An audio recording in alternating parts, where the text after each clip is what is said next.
Aktivitas tambang minyak dan batu bara ilegal dalam beberapa waktu terakhir di Sumatera Selatan alami peningkatan.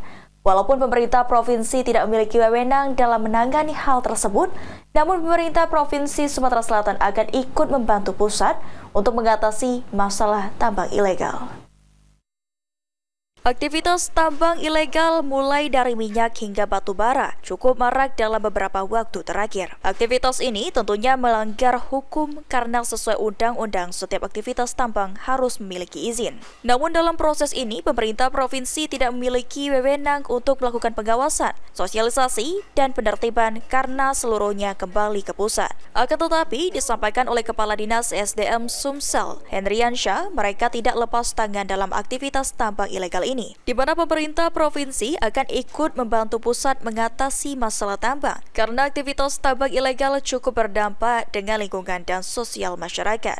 Umpama dilibatkan di dalam tim atau diajak untuk sama-sama, tentu ya pemerintah provinsi akan support karena ini untuk kebaikan daerah Sumatera Selatan juga.